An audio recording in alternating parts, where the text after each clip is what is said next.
in the Western Conference playoffs in a first-round game against number 2 Houston Rockets. The Warriors won 3 of the 5 matchups against the Rockets this season, with all 5 games being decided by a combined 8 points. This will be the 5th meeting between the teams in the playoffs, with the Warriors having won each of the previous 4 series. The Warriors are favored at -200 to beat the Rockets in the first round. Stephen A., starting with you here. Should Golden State be clear favorites over Houston? No, I wouldn't say clear favorites at all. Houston has the home court advantage. Houston is the younger team, more spry, got a lot of athletes. They got size. They're big time defensively when they want to amp it up. And they're significantly better at rebounding the basketball, which is going to grasp additional opportunities for their offense, and it's going to limit what Golden State does if they're missing shots. So I don't think that it's a clear favorite by any stretch of the imagination. I could easily see this being a 7-game series back in Houston, as far as I'm concerned, and us finding out whether or not Jalen Green and those brothers are up for it. But I know Ime Udoka is ready, and I think that they've got the talent, the depth, the defense, the size, the rebounding prowess to make this a very, very interesting series. They can beat the Golden State Warriors. I just think that Golden State should be the favorites, but not clear cut. Yeah, -200 is ridiculous. I agree with Steve 100%, but I'll tell you, bet against Curry at your own risk. The Vegas is not stupid. The American sports fan, and I'll include myself there, I'm not betting against Curry against the Houston Rockets. You want to tell me I bet him against Luka? Fair. You want me to tell him I bet against them if they played the Clippers or the Nuggets? Fair. But I'm not betting them against Houston. And I'll tell you right. Think about this for a second. 2 best players on the court when this series begins play on what team? They play on Golden State. They have the 2 best players. So if you bet Houston, you on home court doesn't mean anything. It's not like Houston is some snake pit. He has won games on the road his whole career. He won an NBA championship in Boston. 2 years ago, he won Game 7 in Sacramento, which is a huge rivalry. This isn't. He's won big games. He won a Game 7 in Houston a long time ago with Durant. There is no way that I am betting against Curry in this series when he's got Butler sitting there. He's got a team that he's up against that's very inexperienced. Everybody knows they have potential. They got a lot of nice pieces, and he's a big coach. Nobody's arguing that. But that's Kerr. Kerr's no slouch. He knows what he's doing. Houston's going to use this as motivation. Hey, guys, the world doesn't think we can be competitive. We're the 2 seed. Let's show them. They use that, and that will help them.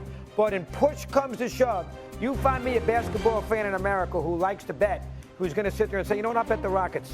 No way. You can't bet against Curry and Butler in this series. Now, listen, it might be a 7-game series. It might go down to the 4th quarter in Game 7. 108, 6 minutes left, Game 7. You're going to bet on Curry or Butler, or you're going to bet on Houston? I'm betting Golden State. I'll take them. Maybe in 7 games. Windy?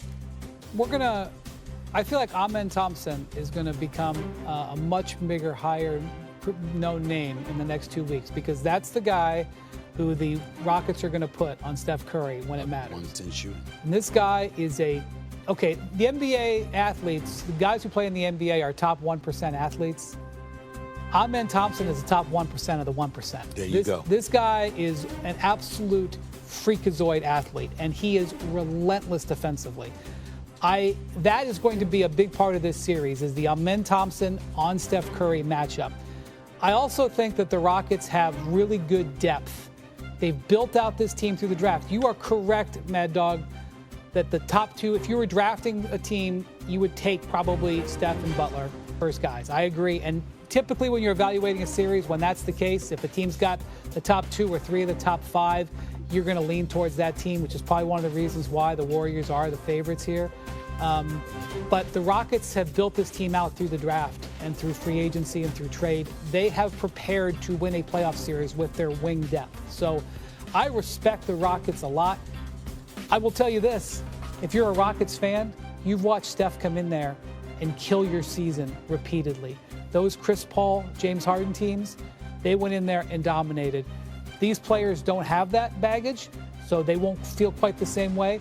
But Steph will walk into that building knowing he's ended series there. So I respect the Rockets a lot. I think this is a toss-up series, especially because the Rockets do have home court. Mad Dog, I just want to push back on something you really said quickly, because you said the Warriors are clear-cut favorites, but in the same breath that this could go 7 games. Yeah, I mean, I'm going to show Houston some respect. But again, here's what I would say, But Wendy. if it's 7 games, how Well, are you that's clear fair. about I favorites? guess so. You know what? To be fair, I said 7 because Steve said 7. I'll say Golden State in 6. Okay. I'll say they'd be up 3 games to 2. And Wendy, I'll tell you right now, if you think it's a toss-up series, put $100 on Houston because you're getting them at plus 200, and they're at home in the 7th game. Toss-up means 7th game. And if you get a chance to have a 7-game series and it's 2 for 1, and you got the 7th game at home, take them. You got nothing to lose. I will If say that's how you something feel about it. interesting has happened in the NBA in the last decade. For decades, Game 7s, home team always won. It was some super high, like That's changed. high 80. Yeah. For some reason, for various reasons, but it has changed. So as everybody's evaluating this playoff series, I actually almost think that for a young team, starting a series at home, in the comfort of home, is as important as potentially having Game 7, at home. And Houston, gets to start at home too. That's going to be key, I think. Well, you brought up Armin Thompson. Last time, he saw Steph Curry. 1 for 10 shooting for Steph Curry. 1 for 10. And the vast majority of the time was spent with him guarding Steph Curry. Armin Thompson is a future star in this league, y'all. This brother can ball, and I mean, he is tenacious and hard-nosed as they come. In just a second year, special, absolutely special. We'll certainly have our eye on him, guys. I want to keep it pushing here. There's 3 teams left for the final 8th seed spot in the East. The Magic beat the Hawks last night to clinch the 7th seed, while the Heat and Bulls face off tonight. The winner will face Atlanta for the final playoff spot and a date with the Cleveland Cavaliers. So, Mad Dog, will Boston and Cleveland a Game 7 before the Eastern Conference Finals? No, they will not. The NBA Eastern Conference. Now, the Knicks-Pistons series could be interesting because, the Pistons, young team, rugged. They beat the Knicks 3 out of 4. That will be in Madison Square Garden. That will add some element to it. But if you are an NBA fan, watch the West. The East, you're going to go to sleep. Orlando's not challenging Boston. The 8th seed's not challenging Cleveland.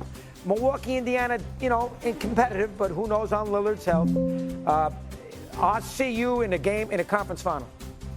When Boston plays Cleveland, that's when I'm going to start paying attention. So I don't think Boston's going to go near even a Game 6, and I don't think Cleveland's going near a Game 7. You want to tell me Indiana Game 6? Maybe. But I think those two will not, under any circumstances, be threatened before they play each other in a month. That would be my take. Stephen A.? I ain't going out on my Knicks like that. I ain't going out on my Knicks like that. I think the New York Knicks are going to play 14 playoff games this postseason. I mean, it's going to take them 7. It's going to take them 7 to take out Detroit. And they're going to push the Boston Celtics to 7 games. I can pray, damn it. I can pray. That's what it's I'm allowed take. to hope. Now, here's the sad part, Doggy, Wendy. I have no basketball reason whatsoever to believe that they're going to push the Boston Celtics to 7 games. I just don't see it. I mean, Jaylen Brown, he's been getting shots in his knee or whatever. That's what they've been reporting. So his health might be compromised. All right, that could potentially help the Knicks. The Knicks don't have the health concerns. Jalen Brunson was out. So because he was out for more than a month or whatever, that's some rest right there, okay? And Jalen Brunson's going to show up. Karl Anthony Towns can put up some buckets, okay? OG Anunoby, he's elevated his offensive repertoire, and we know what he can do defensively. And Mikal Bridges is a reliable force, and you know how I feel about the Energizer Bunny, Josh Hart. All I'm saying is this. That still ain't enough to think they're going to beat the Boston Celtics. That still ain't enough to think they're going to take them 7 games. But damn it, I ain't going out like that. I'm going to say the one exception is the New York Knicks are going to push the Boston Celtics to 7 games. Again, I have no basketball reason to justify that take. It's just me as a fan. I believe that the New York Knicks, the gut, the grit that I think they've been lacking compared to last year's team, they find that after surviving against Detroit, they find that for the Boston series before they go home. So what you're saying is if it takes them 7 games to beat the Pistons,